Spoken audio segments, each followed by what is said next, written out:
Que la première fois où une église a permis que je puisse prêcher, c'était ici. C'était pas ici, c'était dans le jardin, c'était sous le chapiteau. C'était un moment privilégié pour moi, beaucoup de stress, et à chaque fois que je partage la parole, bien sûr, il y a cette excitation de vous partager ce que Dieu a mis sur mon cœur. Et donc, il est bon d'être ici avec les frères et sœurs, de louer, d'adorer notre Seigneur, notre Sauveur, Jésus. Et j'aimerais commencer par vous poser une question qui peut paraître peut-être étrange, mais accrochez-vous s'il vous plaît. La question est la suivante. Quel est le moyen le plus facile d'imiter ou de ressembler à Satan? Pensez-y, réfléchissez. C'est de vouloir être Dieu. C'est de vouloir prendre la place de Dieu. Et n'est-ce pas exactement ce que le serpent a proposé dans le jardin d'Éden à Ève? À savoir, si vous mangerez de cet arbre interdit, vous serez comme Dieu. Et l'ironie veut que le moyen le plus rapide pour nous de ressembler à Dieu, d'imiter Dieu, c'est finalement de refuser d'être Dieu. C'est de refuser de prendre sa place et, en d'autres mots, lui laisser toute la place, la meilleure place dans nos vies. Max Lucado, un écrivain chrétien assez connu, qui a écrit plusieurs livres, a dit ceci à ce sujet. « Heureux l'homme qui reconnaît qu'il n'y a qu'un seul Dieu et qui arrête de postuler pour sa place. Heureux l'homme qui reconnaît qu'il n'y a qu'un seul Dieu et qui dit « c'est pas moi et je ne veux pas prendre sa place ». Et s'il y a bien quelqu'un qui a compris cette leçon, c'est Joseph. Joseph qui dit à ses frères, suis-je à la place de Dieu? Et on va peut-être projeter ce slide, suis-je à la place de Dieu? Et je vous pose donc la question, est-ce que tu es assis à la place de Dieu? Et notre réaction est bien sûr de dire, bien sûr que non, je suis chrétien, n'est-ce pas? Ça va de soi, mais pas si vite. Pas si vite. Car à travers notre vie, à travers ce court récit qu'on vient de lire à travers la bouche d'Étienne, à travers ce court récit, on voit qu'il y a une façon subtile où on peut parfois prendre la place de Dieu. Et donc avant de décortiquer les versets en question qu'on a lus, regardons d'abord le contexte. On est dans le livre de la Genèse, on est tout à la fin de ce livre, le chapitre 50, et ce livre se termine par les mots suivants. Et on le mit dans un cercueil. Et on le mit dans un cercueil. Et si vous avez bien fait attention, le verset 15 avec lequel on a ouvert ce passage a commencé par parler de la mort, non de Joseph, parce qu'on le mit dans le cercueil, c'était Joseph qui à l'âge de 110 ans est mort, mais c'est le père de Joseph, Jacob, qui est mort. Et donc on a ici la mort. Et comment est-ce que le livre de la Genèse commence? C'est par la vie, mais aussitôt, très rapidement, avec le péché, la conséquence du péché, on voit qu'il y a la mort qui est introduite dans ce livre. Et tout au long de ce livre de la Genèse, on voit que le mal progresse, se propage, se multiplie. On voit le mal dans toute sa laideur, et en particulier ici dans ce récit concernant la famille. Le mal qui détruit tout sur son passage, qui détruit la famille, les frères, les sœurs.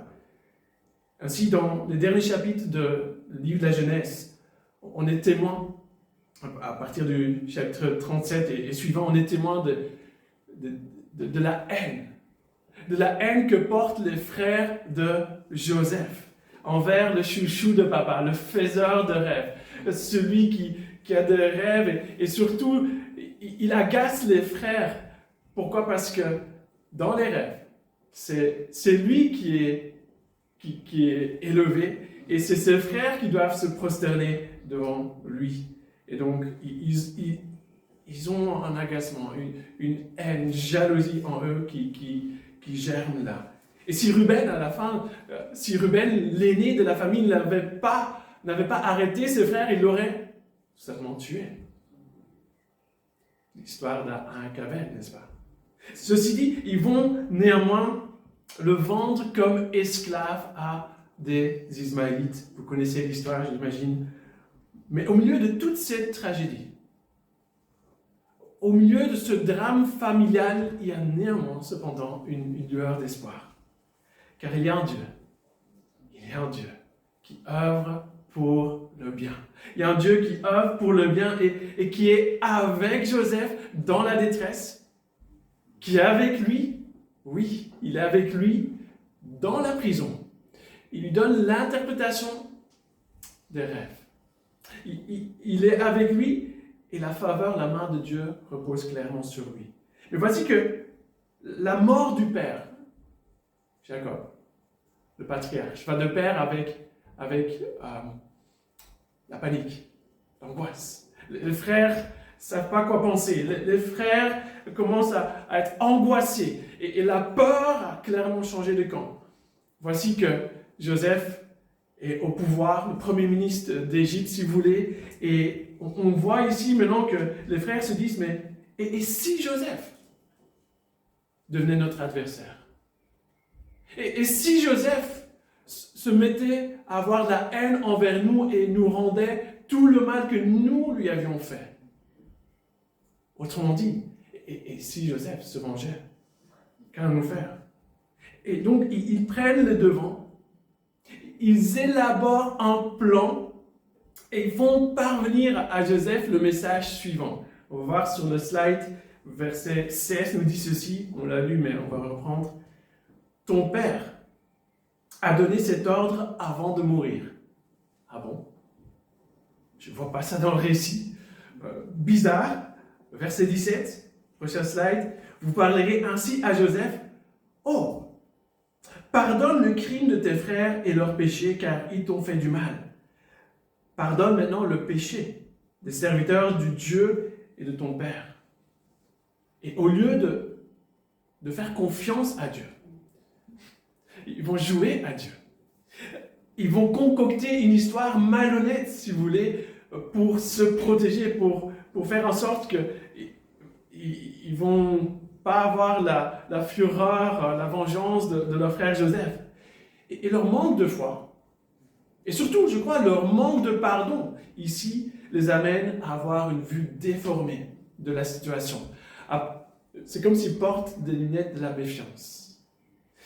Ils vont voir Joseph maintenant comme leur adversaire. Et c'est le monde à l'envers, parce que si on comprend et on suit le récit, c'est Joseph leur sauveur. C'est lui qui va les protéger, leur protecteur, qui va les garder en vie à travers la famine et qui va les pardonner.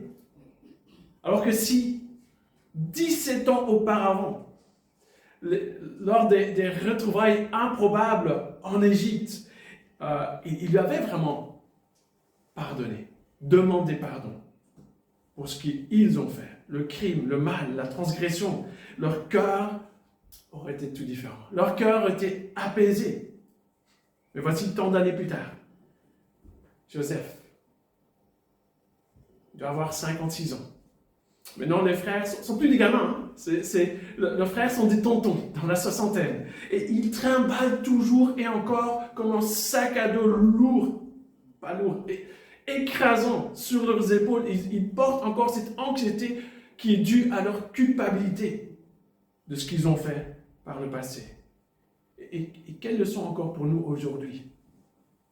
Que si nous ne gérons pas notre culpabilité, c'est notre culpabilité qui se chargera de nous, qui nous rongera de l'intérieur. Et elle est impitoyable, cette culpabilité. Elle est trop lourde pour nous de porter jour après jour. Et souvent la raison pour laquelle on n'arrive pas à se pardonner. Alors que Dieu est si vite à nous tendre la main, à nous pardonner, à nous faire grâce, n'est-ce pas? C'est parce que Dieu n'est pas à sa juste place. C'est parce qu'on s'est pris pour Dieu. Ou bien parce qu'on a élevé un faux Dieu qui a pris la place de Dieu. On s'est imposé peut-être des exigences. On s'est dit, à tel âge, je dois avoir tel diplôme. À tel âge, je dois peut-être me marier, avoir des enfants ou peut-être même on se projette dans la vie des autres, avoir des petits-enfants et ainsi de suite, avoir une maison, avoir accompli tel projet, avoir atteint tel grade, ou que sais-je dans notre vie de professionnelle, avoir accompli tel projet, et puis les années passent. Et la réalité nous rattrape, n'est-ce pas? Et au lieu de construire un foyer, peut-être on a détruit un foyer. On a peut-être brisé des relations derrière nous, avec beaucoup de tristesse. Et non seulement on a peut-être détruit des relations, mais au lieu d'avoir un master, un doctorat pour certains, je ne sais pas, on a dû se contenter à un bachelier. Et on se voit dorénavant comme un échec. Mais pourquoi? Car voulant, oui, à tout prix atteindre cette chose-là, que ce soit le diplôme, que ce soit autre chose, cette carrière, on a mis cette chose sur un piédestal. On a cherché notre valeur, notre bonheur, notre identité, notre sécurité en cette chose-là et non en Dieu. Et comme cette chose est devenue notre idole, on regarde à travers les lunettes de notre idole. Et comme on a déçu notre idole, peut-être parce qu'on a raté un examen, parce qu'il y a eu une maladie qui a fait que mes études, je n'ai pas pu les achever, et ainsi de suite. Et à ce moment-là, on est confronté à une crise. Si j'atteins, alors je serai heureux. Si j'atteins tel poste, ou si j'ai des enfants, si je suis marié, et si je suis célibataire, quoi, je suis un échec, bien sûr que non. Mais parfois, on le croit. Alors que notre idole ne connaît pas le mot grâce. Notre Dieu est différent, n'est-ce pas? Oui, Dieu a aussi des exigences, c'est vrai. Et il est juste, mais avec cette différence qu'il est plein de miséricorde. Il est plein d'amour, plein de douceur, plein de grâce, vite à nous pardonner. Et surtout, il continue de nous aimer.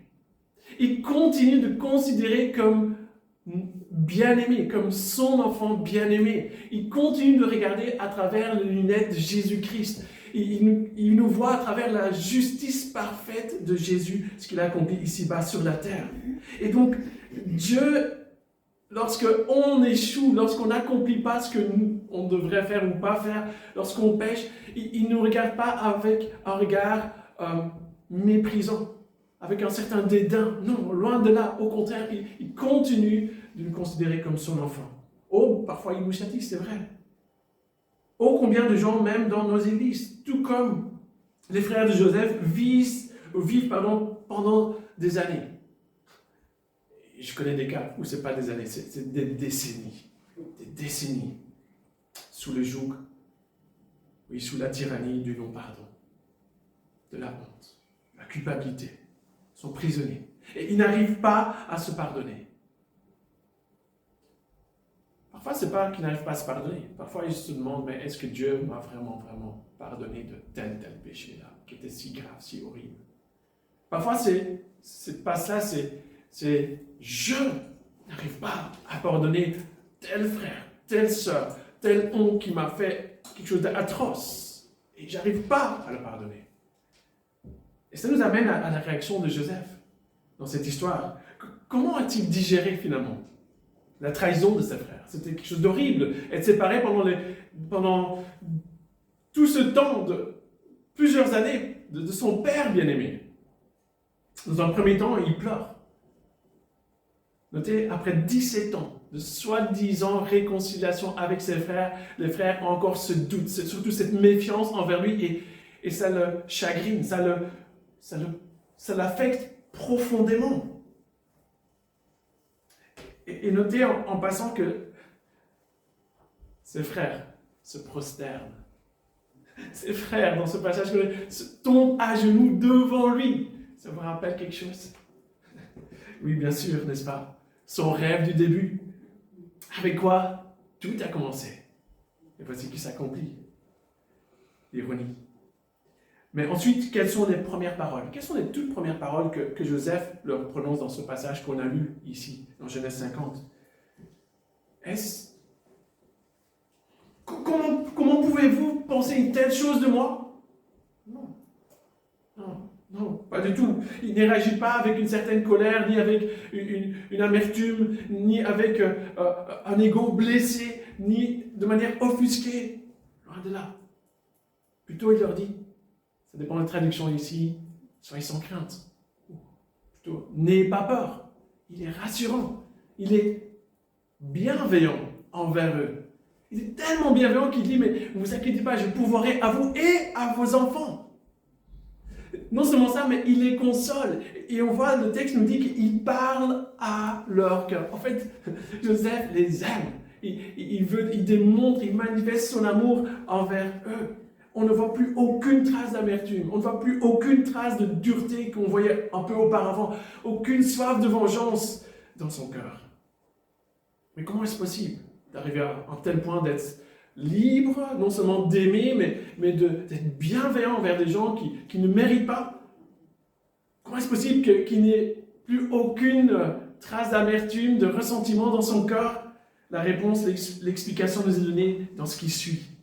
Premièrement, car, dit-il, car suis-je à la place de Dieu? Joseph refuse de se prendre pour Dieu. Et il refuse de faire ce qu'on fait assez régulièrement. Il refuse de s'asseoir à la place du Dieu, le juge, qui est prêt à nous rendre l'appareil de nous punir. Et n'est-ce pas exactement ce qu'on fait lorsque quelqu'un nous fait du mal? On s'assied à la place de Dieu, le roi, Dieu le juge, et on est vite à calomnier, à penser des choses qu'on n'ose pas même mentionner à l'Église. Et ça fait bien sûr aussi écho à ce qu'on voit dans le Nouveau Testament. Et on va projeter Romains 12, verset 19, où l'apôtre Paul dit clairement ceci: ne vous vengez point vous-même, bien-aimés, mais laissez agir Dieu, j'ai envie de dire. Le texte dit, mais laissez agir la colère. Car il est écrit, à moi la vengeance, à moi la rétribution. C'est Dieu qui parle ici, dit le Seigneur. Et donc, lorsque quelqu'un nous fait du mal, et je suis tout à fait réaliste que ça arrive très souvent, lorsque quelqu'un nous blesse, pêche contre nous, commet une injustice à l'égard de notre personne, on évite à vouloir agir, à vouloir réagir, mais laissons Dieu agir. Laissons Dieu agir. Nous ne prenons pas la place qui est la place de Dieu le juge. Non. Mais nous devons résister donc à la tentation, bien sûr, du non-pardon. La tentation de nourrir peut-être la colère, la haine, l'amertume, cette soif de vengeance. Et ça nécessite bien sûr un pas de foi. Je crois vraiment que c'est un pas de foi. C'est, oui, faire pleinement confiance à Dieu. Qu'il sait, qu'il voit. Bien mieux que nous, il voit non seulement de notre côté, mais il voit de l'autre côté, l'autre partie. Et il agira. Est-ce que j'ai cette foi? Savoir qu'il agira en son temps, avec justice, sans se tromper, en punissant le mal, oui, et qu'il est bien mieux placé que moi pour justement sonder les cœurs, pour les sentiments des cœurs, les motivations, les intentions. Et Dieu n'est jamais un juge qui manque des éléments d'enquête, il n'est jamais un juge qui ne sait pas ce qui s'est passé, il n'y a absolument rien qui lui échappe.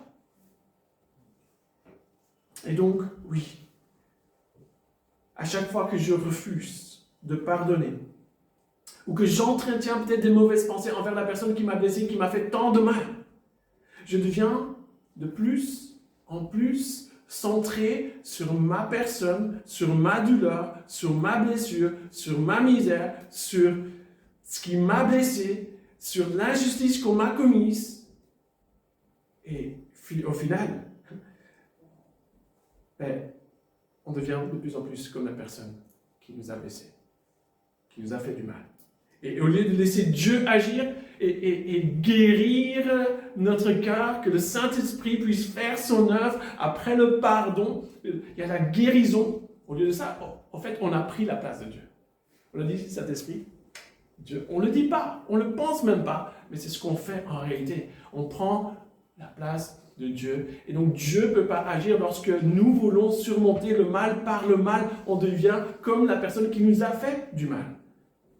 Oui, mais, pasteur, si je pardonne, j'entends ça si souvent dans le ministère, si je pardonne mon ennemi, c'est comme si rien ne s'est passé. Non!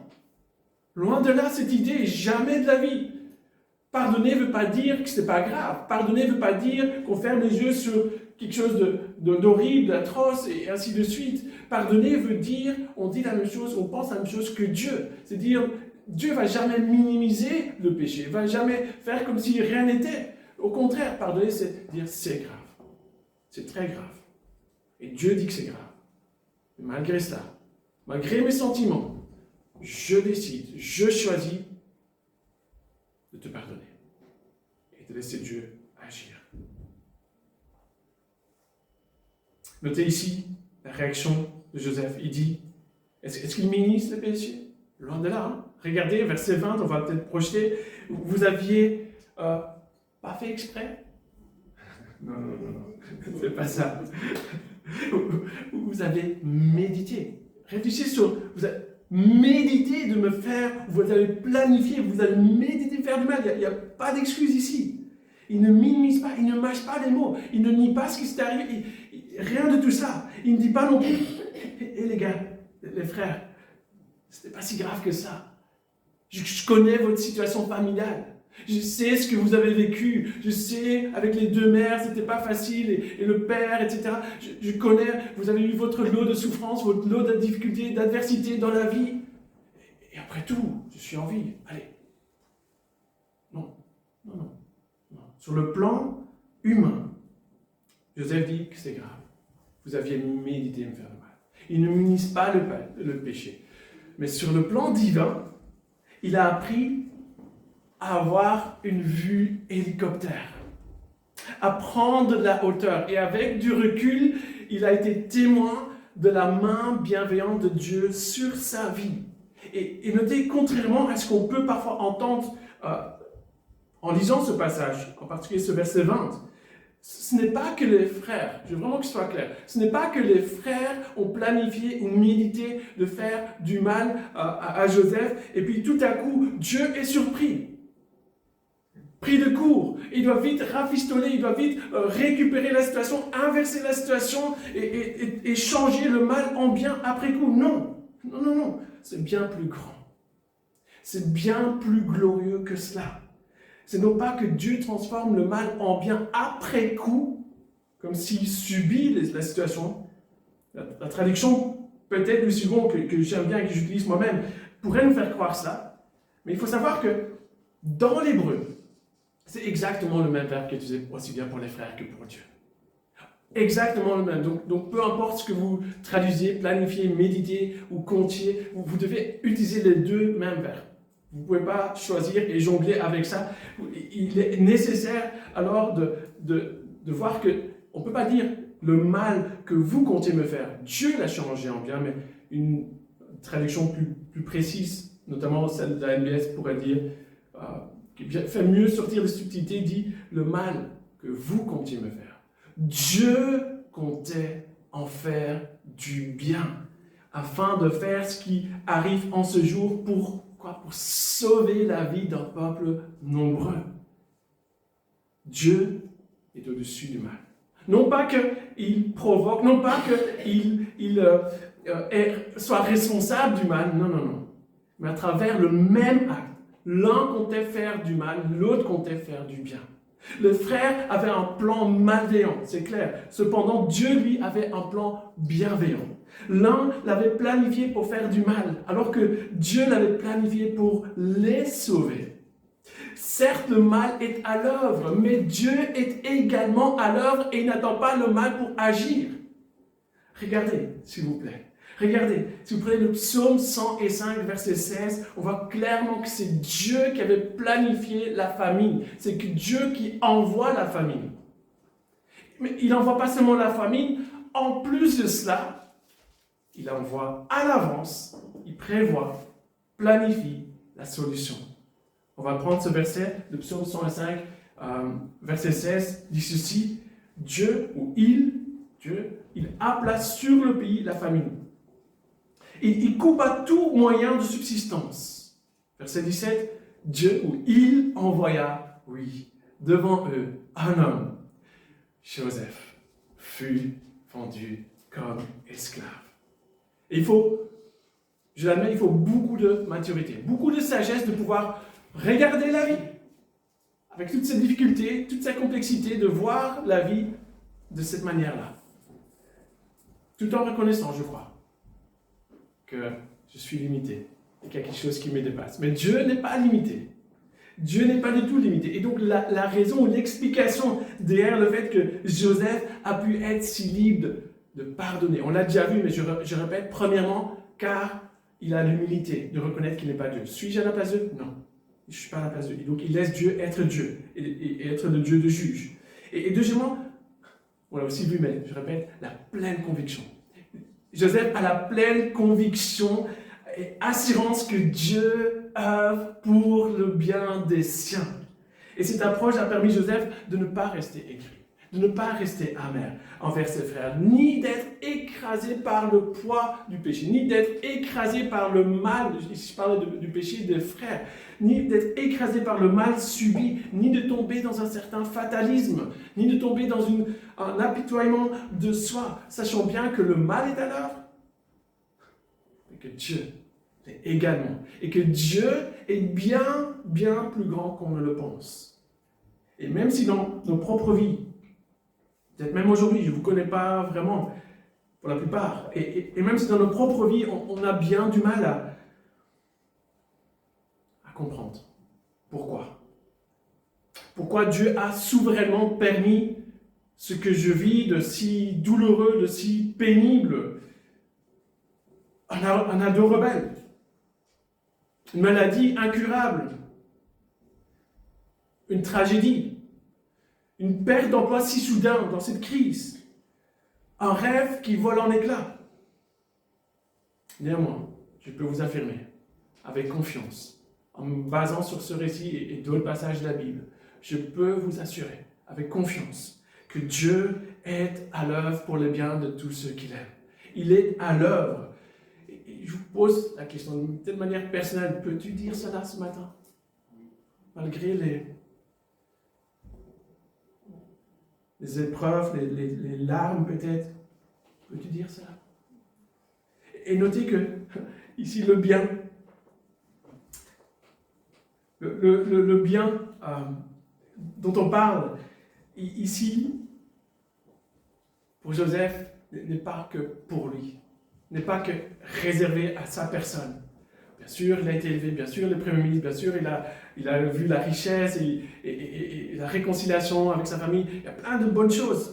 Amen à cela. Mais le bien n'est pas uniquement pour lui, il est principalement et surtout pour sauver la vie d'un peuple nombreux. D'où sortira le Sauveur des nations, notre Sauveur, Jésus-Christ. Vous voyez, le serpent, dès le début, voulait anéantir cette lignée, dès le début, et il va continuer. Il veut barrer, il veut mettre des obstacles à ce que le Messie vienne, mais l'exterminateur du serpent, Jésus-Christ, est bel et bien arrivé. Et on voit dans ce récit que Dieu, la main invisible de Dieu, était sur cette famille. Et donc ici, en pensant à Joseph, soyons prudents. Soyons prudents de ne pas lire, de ne pas voir en Joseph un modèle de réussite. C'est-à-dire, Joseph, c'est moi, j'aurais pu dire ce titre-là, Joseph, c'est moi, Joseph, c'est toi, mais pas vraiment. Pas vraiment. C'est pas, Joseph n'est pas les héros de cette histoire.